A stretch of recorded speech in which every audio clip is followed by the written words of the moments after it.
Dear student, कल आपने पढ़ा हिंदी भाषा के बारे में। भाषा किसे कहते हैं?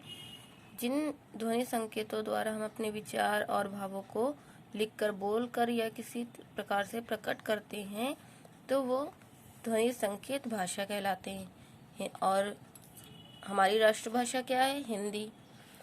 भाषा कितने प्रकार की होती है? 3 प्रकार की: मौखिक भाषा, लिखित भाषा और सांकेतिक भाषा।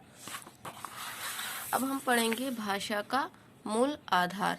भाषा का मूल आधार मीन्स होता है बेस, यानी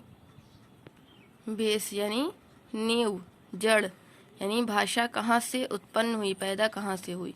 प्रत्येक भाषा वाक्यों के संगठन से बनती है। संगठन मतलब मेल से इकट्ठा करके जो ग्रुप बनता है, समूह, उसको संगठन कहते हैं। समूह, संगठन।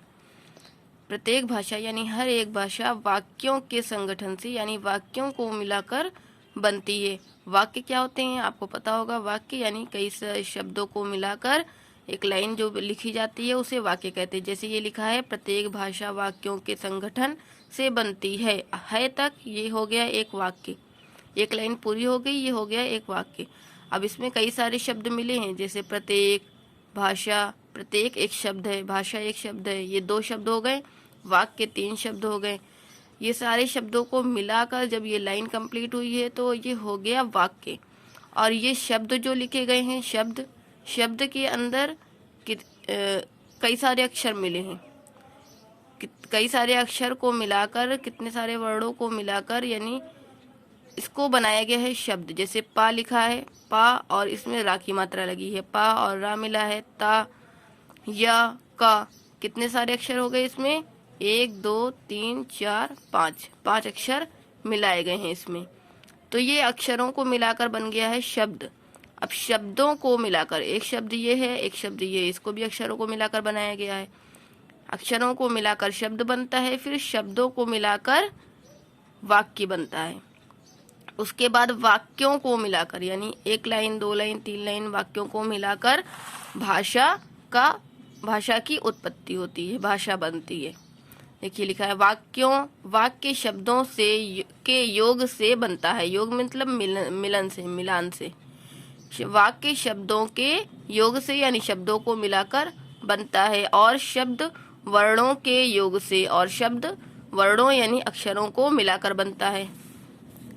इस प्रकार, यानी इस तरह भाषा के 3 मूल आधार हैं। 3 मूल आधार हैं भाषा के। कितने? अक्षर, शब्द और वाक्य। अक्षर और शब्द और वाक्य, 3 मूल आधार हैं। पहले अक्षरों को मिलाकर वाक्य बनता है, शब्द बनता है, अक्षरों को मिलाकर शब्द बनता है, फिर शब्दों को मिलाकर वाक्य बनता है, फिर शब्दों को मिलाकर वाक्य बनता है। और उसी वाक्यों से हम भाषा की उत्पत्ति करते हैं, यानी भाषा को प्रकट करते हैं, अपनी फीलिंग को, अपनी विचार को। उसके बाद है लिपि। लिपि क्या होती है? जिन अक्षर चिन्हों में हम लिखकर अपने विचार प्रकट करते हैं। जिन अक्षर चिन्हों में, यानी जिन अक्षरों को, उनके निशान और अक्षर के बनावट से, जिनको अक्षरों को मिलाकर हम लिखकर अपने विचार, अपनी सोच प्रकट यानी पेश करते हैं, उन्हें लिपि कहते हैं। यानी जिसको भी लिखने में हम इस्तेमाल करते हैं, जिन शब्दों को, जिन निशानों को, जैसे इसमें कई सारे अक्षर मिले हैं, इसको मिलाकर हमने लिखा है। और इसमें देखिए ये कॉमा का निशान, डैश का, और ये पूर्ण विराम, ये सारी चीज़ों को हम इस्तेमाल करते हैं, तो इन्हें लिपि कहते हैं। प्रत्येक भाषा की अपनी लिपि होती है। प्रत्येक यानी हर एक भाषा की, कोई भी भाषा हो उसमें उसकी एक अपनी लिपि होती है, उसकी एक लिखने का तरीका होता है। जैसे हिंदी भाषा की लिपि देवनागरी है। हमारी हिंदी भाषा की लिपि कौन सी है? देवनागरी।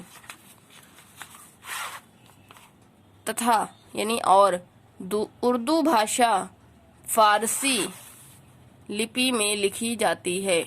उर्दू भाषा की लिपि क्या है? फारसी। उर्दू भाषा की लिपि फारसी है, हिंदी भाषा की लिपि देवनागरी। हमारी हिंदी भाषा, राष्ट्रभाषा की लिपि क्या है? देवनागरी।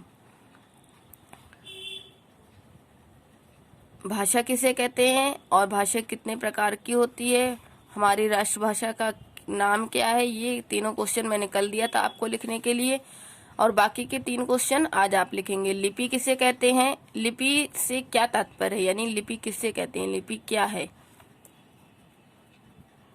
भाषा के मूल आधार कितने हैं, नाम लिखिए।